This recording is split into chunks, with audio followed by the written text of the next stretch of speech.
Hello friends, welcome to my channel. आज की class में हम लोग क्लास 6 के न्यू एनसीईआरटी में जितने भी चैप्टर है उन सभी चैप्टर के समरी को डिस्कस करेंगे, ताकि अगर आपका यहाँ से एग्जाम में क्वेश्चन आए तो आपके क्वेश्चन ना छूटे। ठीक है, चलिए अब हम देखते हैं कि जो आपका क्लास 6 में जो बुक चेंज हुआ था इसमें कितने चैप्टर दिए गए हैं।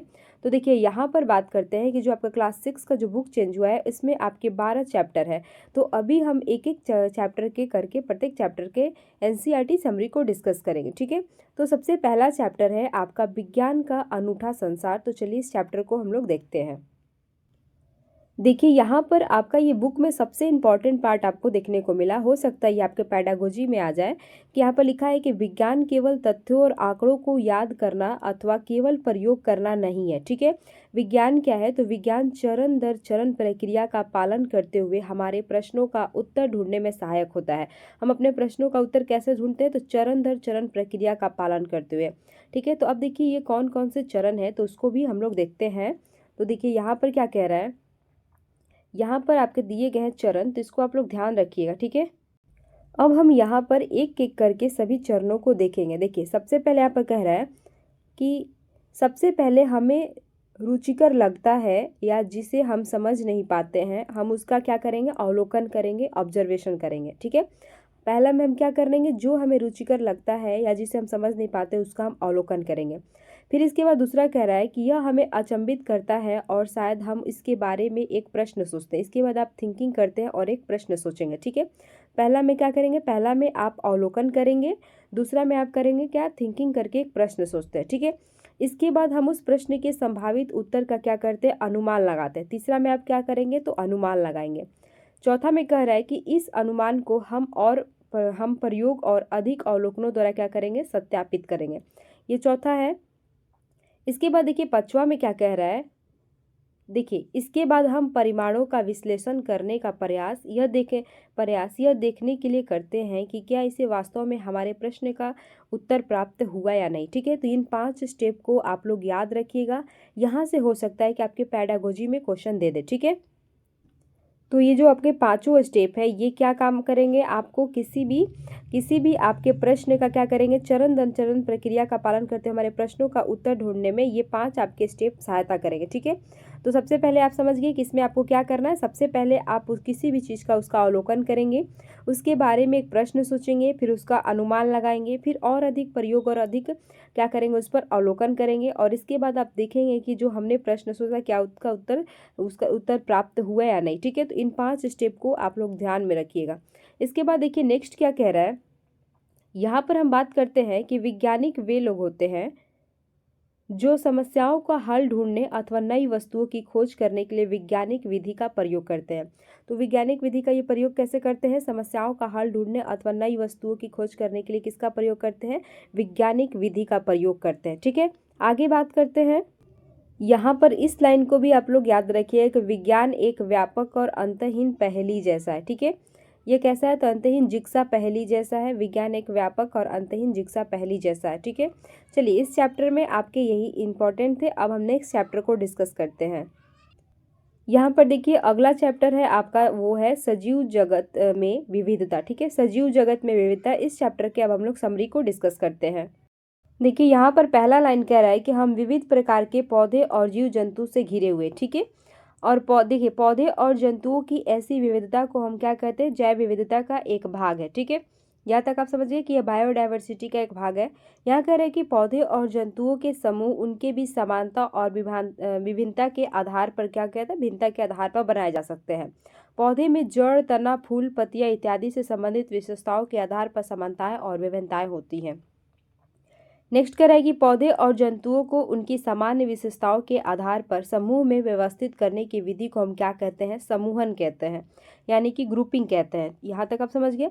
देखिए आगे यहाँ पर लिखा हुआ है कि पौधे को उनकी ऊंचाई, ठीक है, ऊंचाई, तने के प्रकार और शाखाओं के पैटर्न के आधार पर शाक, झाड़ी और वृक्ष के रूप में क्या होता है? समूह बनाए जाते हैं, यानी कि आपका जो होता है हर्ब, श्रब और ट्री के रूप में। ठीक है, पौधे के इनके बीज में बीज पत्रों की संख्या के आधार पर द्विबीजपत्री और एक बीजपत्री के पौधे के रूप में भी समूह बनाए जा सकते हैं। यानी कि यहाँ पर कहने का मतलब है कि आपका जो डाइकोट है, मोनोकोट है, जिसे हम एक बीजपत्री कहते हैं, द्विबीजपत्री कहते हैं, तो इसके आधार पर भी क्या होता है? समूह बनाया जाता है। यहाँ तक आप समझ गए।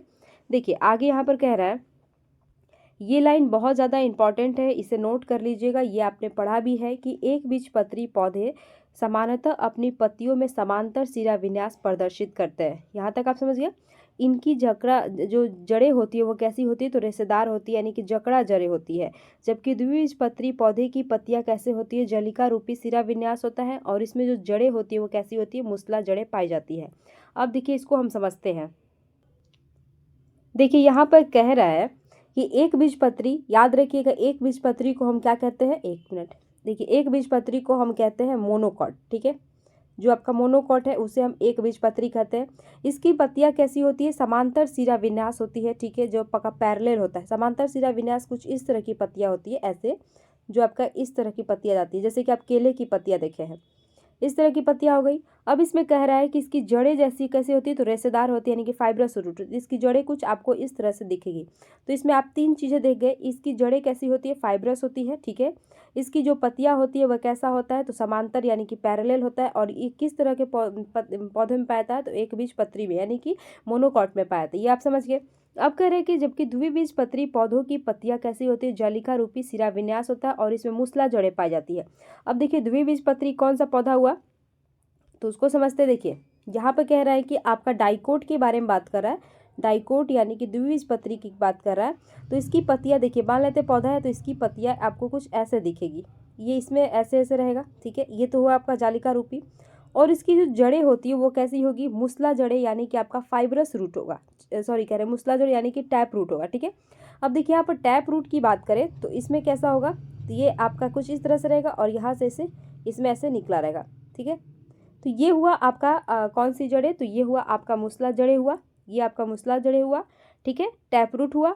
और ये जो पत्तियां है ये कैसी हुआ, तो ये आपकी रेटिकुलेट पत्तियां, यानी कि आपका जालिका रूपी हुआ, रेटिकुलेट हुआ। और ये किस तरह के पौधों में दिखेगी, तो द्विबीजपत्री यानी कि डाइकोट में, ठीक है। ये लाइन मोस्ट इंपॉर्टेंट है, तो इसे आप लोग नोट कर लीजिएगा। चलिए आगे हम बात करते हैं। यहाँ पर कह रहे हैं कि विभिन्न जंतुओं में अलग अलग प्रकार की गति पाई जाती है, गति के आधार पर इनके समूह बनाए जाते हैं, ठीक है। नेक्स्ट कह रहा है कि विभिन्न क्षेत्रों में जैव विविधता भिन्न भिन्न पर्यावरणीय परिस्थितियों से एक दूसरे में क्या होते हैं, भिन्न होते हैं। पौधे और जंतुओं को किसी विशेष स्थान पर जीवित रहने के लिए सक्षम बनाने हेतु विशिष्ट विशेषताओं के अनुकूलन का आता। अब अनुकूलन किसे कहते हैं, आप समझ गए। यहाँ पर देखिए, यहाँ पर कह रहा है कि वह स्थान जहाँ पौधे और जंतु रहते हैं उन्हें क्या कहते हैं, आवास कहते हैं।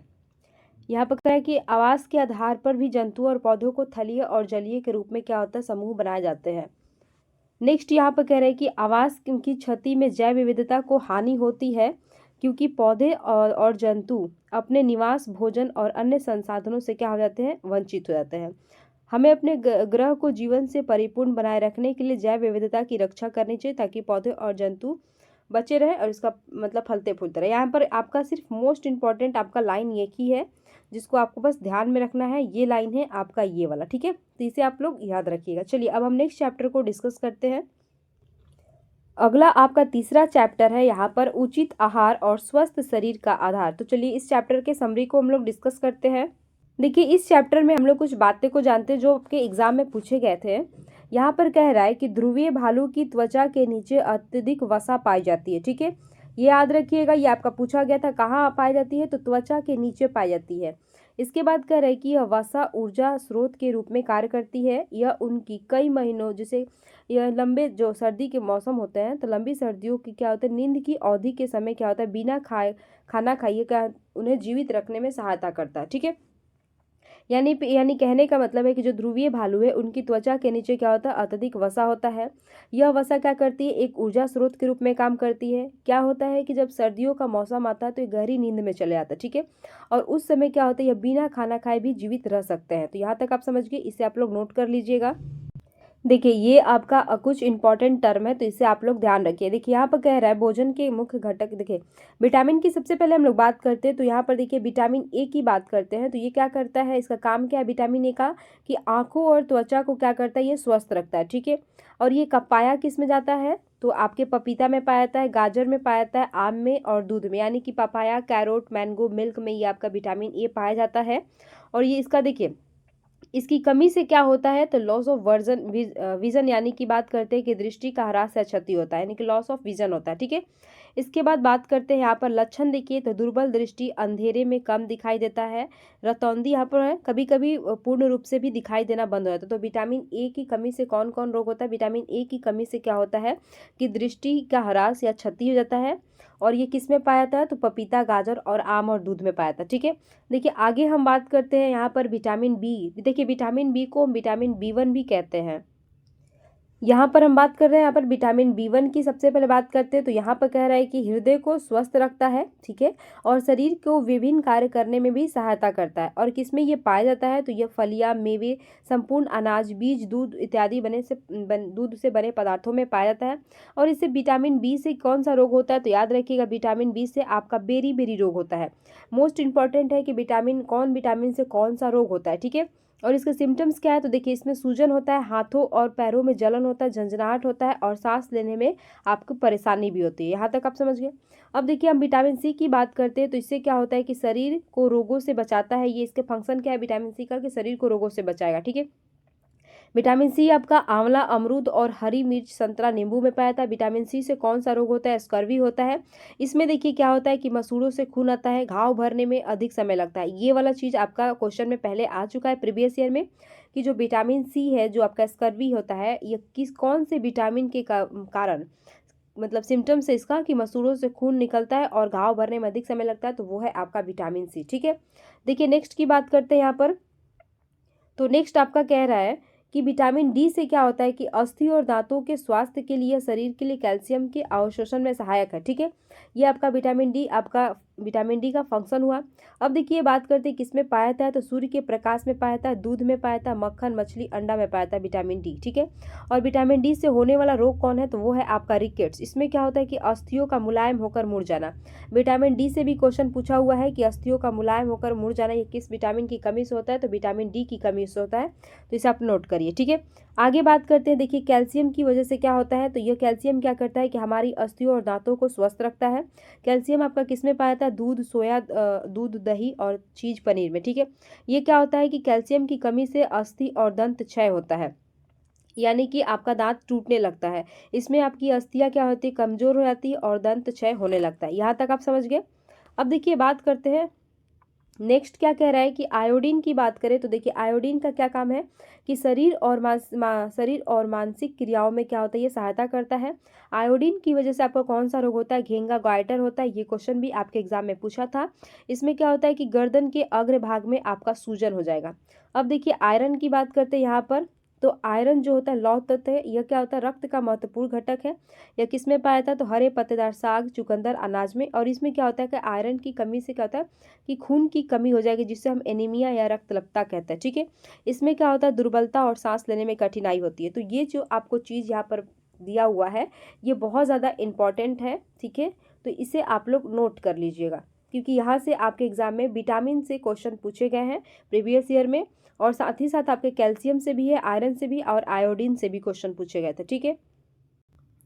देखिए यहाँ पर इस चक्र को भी याद रखिएगा, क्योंकि ऐसे बहुत सारे आपके सर्किल एग्जाम में आ चुके हैं कि खेत से थाली तक भोजन कैसे आता है। पहले क्या होता है? किसान द्वारा गेहूं उगाया जाता है, फिर अनाज की मड़ाई और ओसाई की जाती है, इसके बाद अनाज का भंडारण होता है, फिर अनाज पीसना और पैक करना होता है, फिर क्या होता है कि खुदरा दुकान तक परिवहन होता है, और इसके बाद हमारे थाली तक भोजन आता है। तो याद रखिएगा रोटी की कहानी है खेत से थाली तक। तो इसके जो स्टेप दिए गए हैं उस पर भी आप लोग ध्यान रखिएगा, क्योंकि बहुत बार ये पूछा हुआ है। स्टेप आपके एग्जाम में बहुत सारे आए हुए हैं, ठीक है। चलिए अब हम इसके कुछ सारांश देख लेते हैं। जो जो इम्पोर्टेंट है वो मैं आपको बता दे रही हूँ। यहाँ पर लिखा हुआ है कि देखिए यहाँ पर आहार हमें ऊर्जा प्रदान करता है, ठीक है, और हमारे शरीर की वृद्धि और विकास में सहायता करता है। यह हमें स्वस्थ रहने में मदद करता है और रोगों से बचाता है, ठीक है। यहाँ पर बात करते हैं कि आहार जो होता है, आहार में मुख्य पोषक तत्व कौन है? आपके कार्बोहाइड्रेट है, वसा है, प्रोटीन है, विटामिन है और खनिज है। इसके अतिरिक्त आहारीय रेशे और जल भी भोजन के मुख्य आवश्यक घटक है, ठीक है। ये समझ गए। देखिए एक और है यहाँ पर इम्पोर्टेंट, तो ये वाला याद रखिए। यहाँ पर देखिए कह रहा है कि कार्बोहाइड्रेट और वसा प्राथमिक ऊर्जा स्रोत है। तो आपसे क्वेश्चन पूछेगा कि प्राइमरी एनर्जी सोर्स कौन है? तो याद रखिएगा कार्बोहाइड्रेट और वसा है। और ये शायद एग्जाम में आपके प्रीवियस ईयर में क्वेश्चन पूछा गया है। इसके बाद कह रहा है कि जबकि प्रोटीन जो होता है शरीर वर्धक पोषक तत्व यानी कि बॉडी बिल्डिंग न्यूट्रिएंट कौन है? तो वो है आपका प्रोटीन। तो ये भी इंपॉर्टेंट है। देखिए नेक्स्ट कह रहा है कि विटामिन और खनिज हमारे शरीर को मजबूत बनाते हैं और हमें संक्रमण से क्या होता है बचाते हैं और स्वस्थ रखते हैं। ठीक है।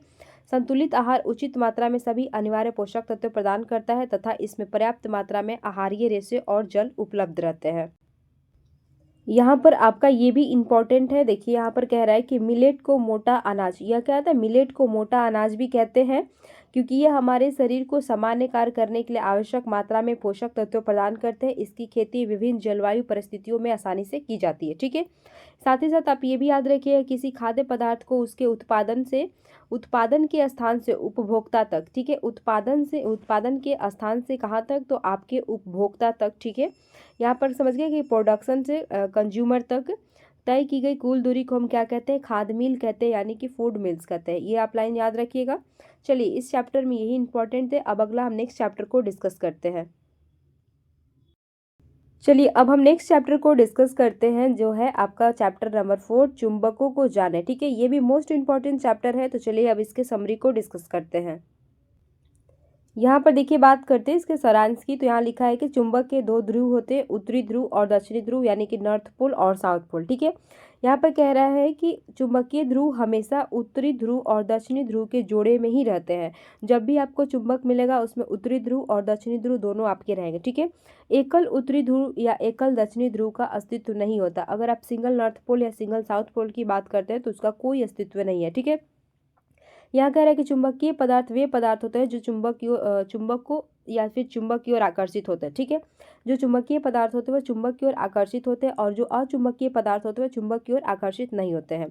अगर आप चुंबक को स्वतंत्र रूप से लटकाएंगे तो उसकी दिशा हमेशा उत्तर दक्षिण दिशा में रहता है। ठीक है। तो ये याद रखिएगा, ये आपसे क्वेश्चन एग्जाम में पूछा गया था कि जो आप अगर किसी चुंबक को स्वतंत्र रूप से लटकाते हैं तो उसकी डायरेक्शन वो किधर होगा, तो याद रखिएगा वो आपका नॉर्थ साउथ डायरेक्शन में होगा। ठीक है। इस लाइन को याद रखिएगा कि वो हमेशा नॉर्थ और साउथ डायरेक्शन में होता है। यहाँ पर बात करते हैं कि चुंबकीय दिक् सूचक की सुई उत्तर दक्षिण दिशा में ठहरती है। ठीक है।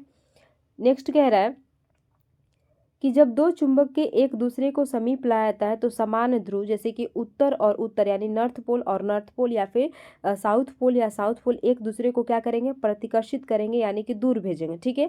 वहीं हम बात करते हैं कि जब विपरीत ध्रुव की बात करें जैसे कि आपका नॉर्थ पोल और साउथ पोल एक दूसरे को क्या करते हैं, आकर्षित करते हैं। तो यहाँ समझ गए, ये लाइन आपका मोस्ट इंपॉर्टेंट है। और ये भी याद रखिएगा जब आप स्वतंत्र रूप से चुंबक को लटकाते हैं तो वो हमेशा उत्तर दक्षिण दिशा में ही आपको दिखाएगा डायरेक्शन। ठीक है।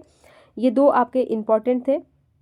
और ये लाइन भी याद रखिएगा कि जो आपका ये कह रहा है कि एकल ध्रुव का कभी, देखिए एकल दक्षिणी ध्रुव या एकल जो आपका उत्तरी ध्रुव इसका कभी भी अस्तित्व नहीं होता। हमेशा चुंबक आपको क्या होता है, जोड़े में दिखाई देंगे।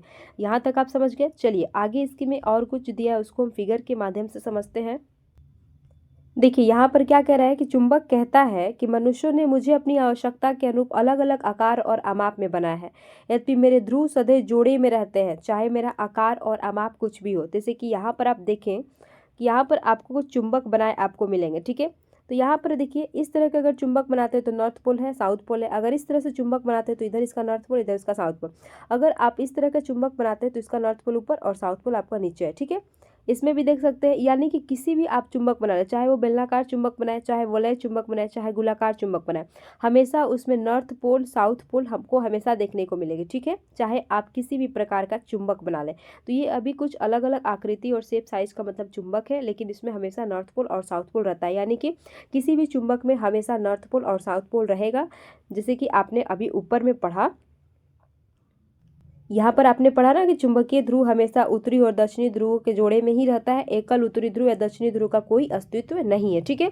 तो चलिए ये चैप्टर आपका यही समाप्त होता है। चलिए अब हम नेक्स्ट चैप्टर को डिस्कस करते हैं कि अब आपका अगला चैप्टर है चैप्टर नंबर 5 जो है लंबाई एवं गति का मापन। तो चलिए इस चैप्टर के भी हम सारांश को डिस्कस कर लेते हैं। देखिए यहाँ पर इसके सारांश में लिखा है, पहला लाइन है कि मात्रकों के अंतर्राष्ट्रीय प्रणाली एसआई को देशों द्वारा मापन के मानक मात्रकों के रूप में स्वीकार किया गया। यहाँ पर याद रखिएगा कि लंबाई का एसआई मात्रक क्या होता है, मीटर होता है, और इसका प्रतीक क्या होता है, एम होता है। इस लाइन को याद रखिएगा। 1 किलोमीटर बराबर 1000 मीटर होता है, 1 मीटर बराबर 100 सेंटीमीटर होता है और 1 सेंटीमीटर बराबर 10 मिलीमीटर होता है। इस लाइन को भी आप लोग याद रखिएगा। ठीक है। यहाँ पर देखिए नेक्स्ट इसको याद रखिएगा यहाँ पर कि जब कोई वस्तु सरल रेखा में अनुदिश गति करता है, सरल रेखा की अनुदिश गति करता है, तब उसकी गति को हम सरल रेखीय क्या कहते हैं, गति कहते हैं, यानी कि लीनियर मोशन कहते हैं। ठीक है। लेकिन जब कोई वस्तु वित्तीय पथ की अनुदिश गति करती है तो तब उस गति को हम क्या कहते हैं, वित्तीय गति यानी कि सर्कुलर मोशन कहते हैं। और जब कोई वस्तु किसी नियत स्थिति के इधर उधर गति करती है तो उस गति को हम क्या कहते हैं, दोलन गति कहते हैं। ठीक है। तो ये 3 लाइन इसमें इंपॉर्टेंट है और यहाँ पर आप 2 लाइन ये ऊपर याद रखिएगा। ठीक है। तो चलिए अब हम नेक्स्ट चैप्टर को डिस्कस करते हैं।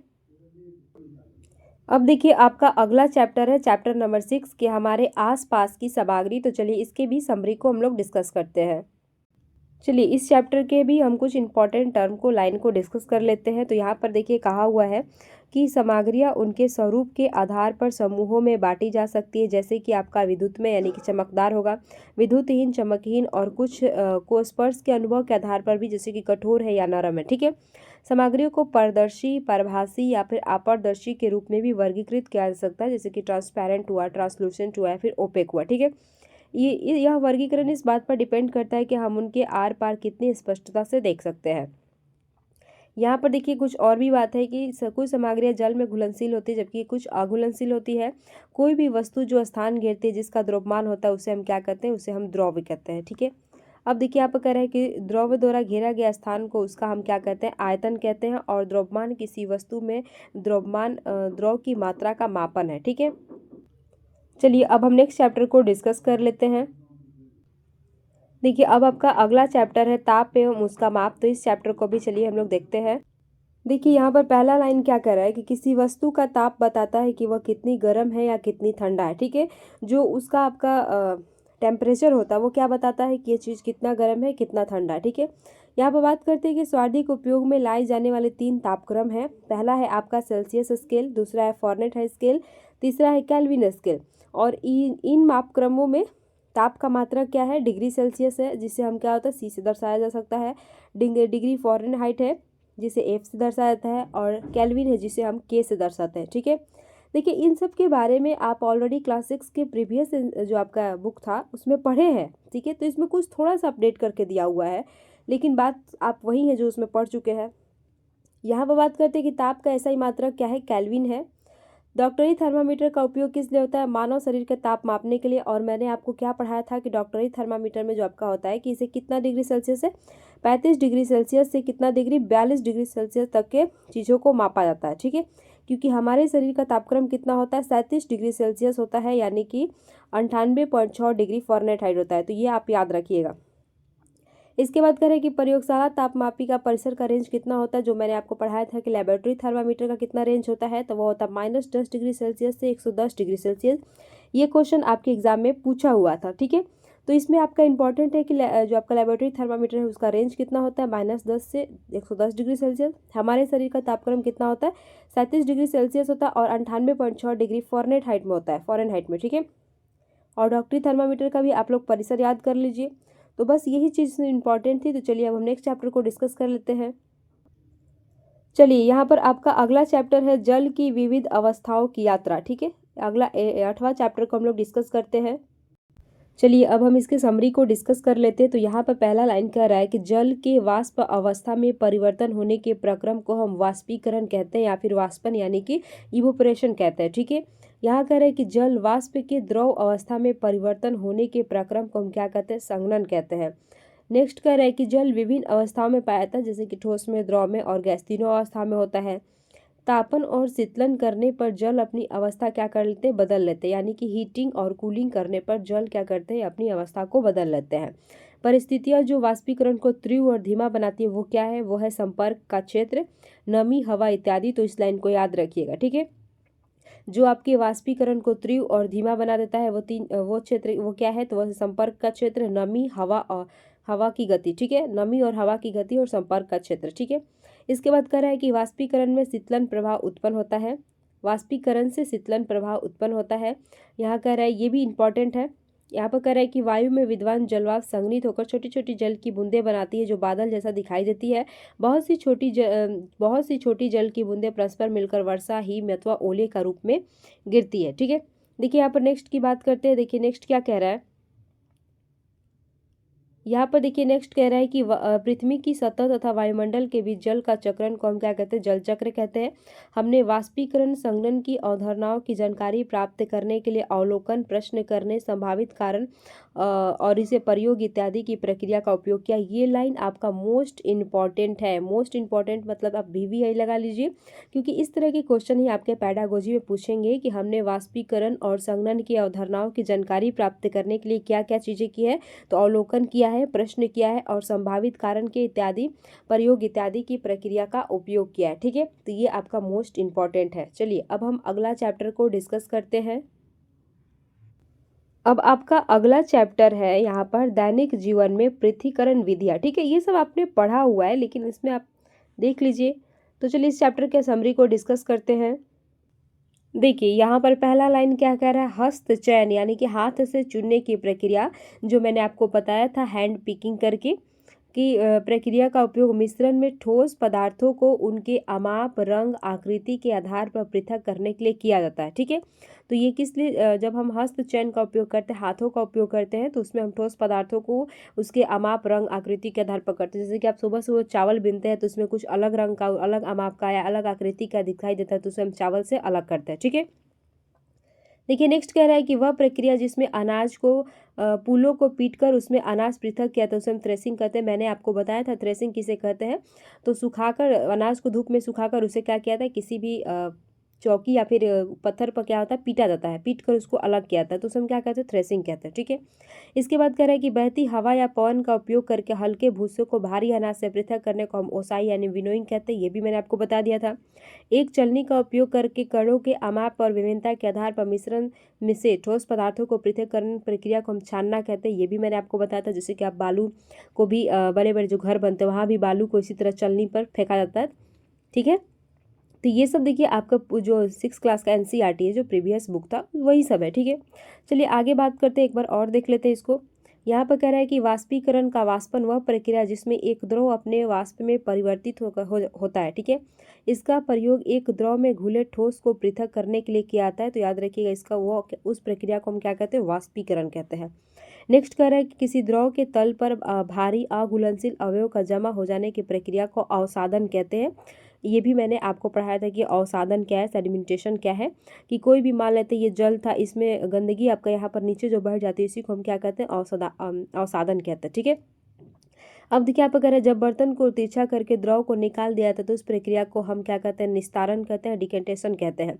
जो आपका ये जल था इसको हम बिना हिलाए हम जल को दूसरे बर्तन में छान लेते थे, तो उसको हम क्या कहते थे, उसको हम निस्तारण। ये सब मैंने आपको मैराथन क्लास में बताया हुआ है। ठीक है, यहाँ पर कर निस्यंदन जिसे हम क्या कहते हैं, फिल्ट्रेशन का उपयोग क्या करते हैं, अघुलनशील द्रव अवयवों को पृथक करने के लिए कहते हैं। इसमें मैंने आपको बताया था कि चाय छननी जो आपका चाय बनने के बाद छानते हैं।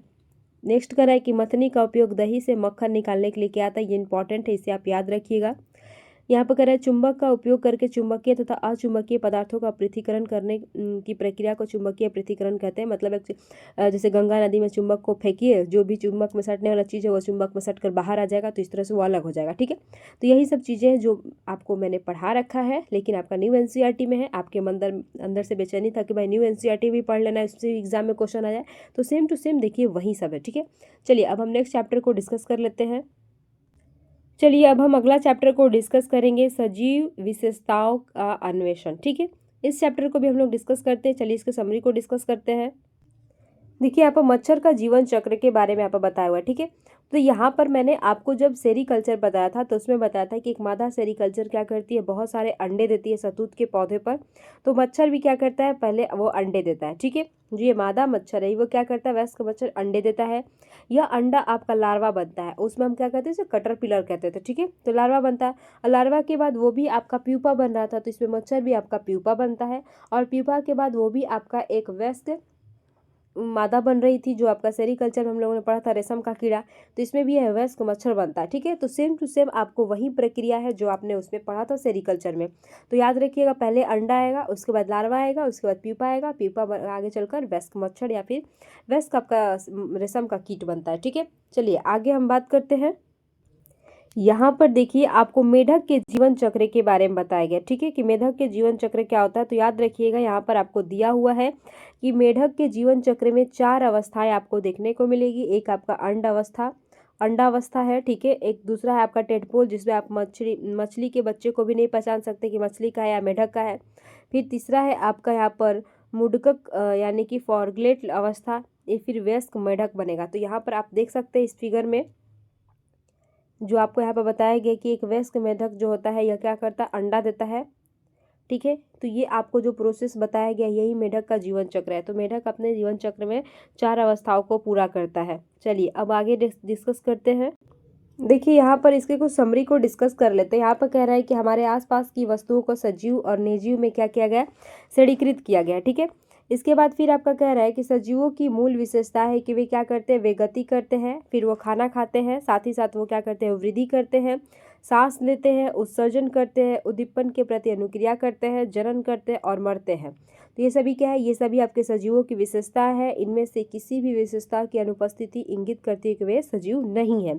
मतलब ये सजीव रहने के लिए आपकी बहुत इंपॉर्टेंट विशेषताएं हैं, ठीक है। यह कह रहा है कि प्रत्येक सजीव अपने जीवन काल में अनेक अवस्थाओं से गुजरता है, जैसे कि आप लोग भी गुजरते हैं अनेक अवस्थाओं से। बीजों के अंकुरन जल, वायु और उपयुक्त प्रकाश अथवा अंधकार की परिस्थितियों की उपलब्धता पर निर्भर करता है।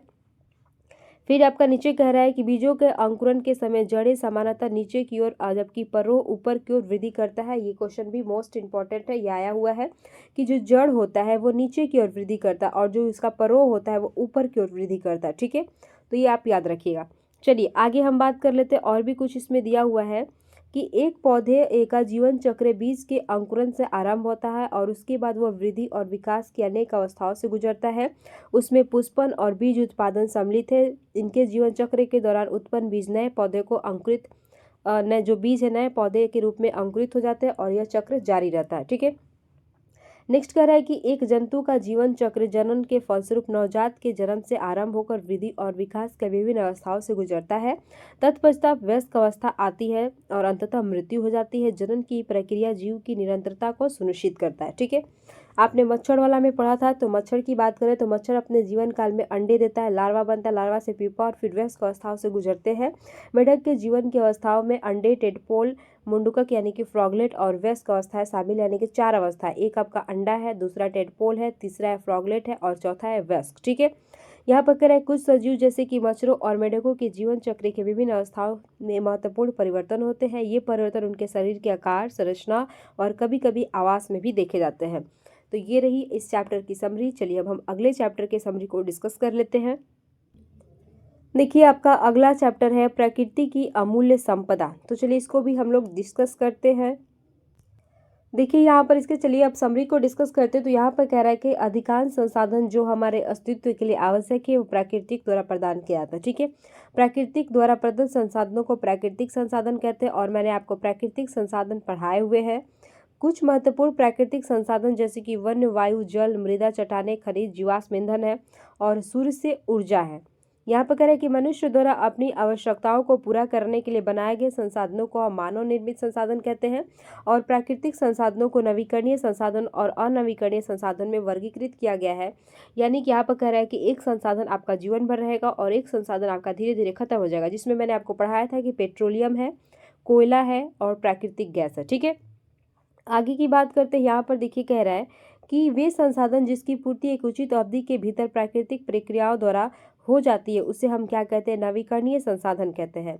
यानी कि जिसकी जैसे कि आपका सूर्य का प्रकाश हुआ, आपका हवा हुआ। यहाँ पर कह रहे हैं वे संसाधन जिसका भंडारण सीमित मात्रा में है, जिसका पूर्ति उचित अवधि के भीतर नहीं होती, उसे हम अनवीकरणीय संसाधन कहते हैं। यानी कि समाप्त होने वाला संसाधन है, जिसमें मैंने आपको पढ़ाया था कि पेट्रोल है, कोयला है, प्राकृतिक गैस है। यहाँ पर कह रहे हैं कि मानव सहित सभी सजीव अपने जीवन के लिए प्राकृतिक संसाधनों पर निर्भर रहते हैं, इसलिए हमें उसका विवेकपूर्ण उपयोग करना चाहिए। तो इसमें देखिए इस चैप्टर में आपको बहुत लंबा चैप्टर खींचा हुआ है क्योंकि इसमें बहुत सारा आपको प्रयोग देखने को मिलेगा, लेकिन बाकी सब वही चीज़ है जो मैंने आपको 6th क्लास में पढ़ाया था, जैसे नवीकरणीय, अनवीकरणीय संसाधन कौन कौन है। साथ ही साथ आपका मानव निर्मित ये तो हो गया। यहाँ पर देखिए कोयला, पेट्रोल और प्राकृतिक गैस सेम टू सेम वही वाला है, जैसे कि आप देख सकते हैं यहाँ पर ये है, ये सब आपने पढ़ा हुआ है तो वही चीज़ है, लेकिन इसमें क्या है कि इसमें बहुत ज़्यादा आपको प्रयोग करके बताया गया है एक्सपेरिमेंट के थ्रू, तो इसीलिए चैप्टर आपका बहुत लंबा है। देखिए यहाँ पर देख रहे हैं 24 पेज का है, 11 पेज ये भी है, 24 पेज का है, कोई आपका 28 पेज का है। चलिए अब हम नेक्स्ट चैप्टर को डिस्कस कर लेते हैं। चलिए आपका क्लास 6 का अंतिम चैप्टर को डिस्कस करते हैं हम, पृथ्वी से परे। तो इसका भी हम लोग समरी को देख लेते हैं। चलिए इस चैप्टर से देखिए आपके क्वेश्चन एग्जाम में पूछे गए हैं। तो चलिए इस चैप्टर को आप लोग ध्यान से देखिएगा। यहाँ पर देखिए कह रहा है कि आकाश को क्षेत्रों में बांटा गया है जिन्हें हम तारामंडल कहते हैं। इनमें ऐसे तारों का समूह सम्मिलित है जो पैटर्न बनाते हुए आपको दिखाई देंगे। ठीक है, यहाँ कह रहा है कि ध्रुव तारा उत्तर दिशा में अचल दिखाई पड़ता है। यह तारा उत्तर दिशा निर्धारित करता है। सूर्य भी क्या है, तो सूर्य भी एक प्रकार का एक तरह का तारा है जो ऊष्मा और प्रकाश अपना उत्पन्न करता है। ग्रह एक विशाल लगभग गोलाकार पिंड है जो सूर्य के चारों ओर घूमता है। सूर्य से बढ़ती दूरी के क्रम में सौर परिवार में आपके 8 ग्रह है। कौन कौन है, तो सूर्य के सबसे पास आपका बुध है, शुक्र है, पृथ्वी आपका तीसरे नंबर पर है, इसके बाद मंगल है, बृहस्पति है, शनि है और इसके बाद यूरेनस है और वरुण है। यही 8 ग्रह है। आगे की हम लोग बात करते हैं। देखिए आगे क्या कह रहा है कि पृथ्वी लगभग 1 वर्ष में सूर्य की परिक्रमा को पूरा करती है। ग्रहों की परिक्रमा करने वाले पिंड को हम लोग क्या कहते हैं, उपग्रह कहते हैं। चंद्रमा पृथ्वी का आपका उपग्रह है। तो यहाँ पर लिखा भी हुआ है कि चंद्रमा जो है पृथ्वी का एक प्राकृतिक उपग्रह है। ठीक है, यहाँ कह रहा है कि चंद्रमा लगभग 27 दिनों में पृथ्वी की परिक्रमा को पूरा करता है। सूर्य तथा अन्य 8 ग्रह, उसके उपग्रह तथा उनके छोटे पिंड जिन्हें हम क्षुद्र ग्रह और धूमकेतु सम्मिलित है, वे सभी मिलकर सौर परिवार बनाते हैं। हमारा सौर परिवार मंदाकिनी आकाश गंगा का अंग है। ठीक है, तो ये रही आपकी कुछ इस चैप्टर की इम्पोर्टेंट चीज़ें। देखिए इसमें और भी कुछ इम्पोर्टेंट चीज़ें हैं, लेकिन देखिए इसको एक बार छोटा करके आपको दिखाते हैं। ये सभी चीज़ें आप लोगों ने पढ़ा है कि क्षुद्र ग्रह क्या है, धूमकेतु क्या है, ये सभी लिए गए हैं आपके। देखिए ठीक है, तो ये सब आपने पढ़ा है। तो चलिए इस चैप्टर आपका यही समाप्त होता है। इस चीज़ को भी आप देखे हैं कि अभी आपने सूर्य से दूरी के अनुसार ग्रहों को देख लिया। तो चलिए ये चैप्टर आपका यही समाप्त होता है। मिलते हैं नेक्स्ट वीडियो में, तब तक के लिए बाय बाय। और वीडियो पसंद आए तो लाइक करिएगा, सब्सक्राइब करिएगा। और ये घबराने की कोशिश नहीं है क्योंकि आपका जो एनसीईआरटी नया और एनसीईआरटी है उन्हीं कुछ चैप्टर को इसमें दिया गया जो आपने पढ़ा हुआ है ऑलरेडी। ठीक है, तो आप लोग वही जो आपने पहले वीडियो देखा है उसी पर ज़्यादा फोकस करने की कोशिश करिएगा। ठीक है, तो तब तक मिलते हैं नेक्स्ट वीडियो में। Bye bye.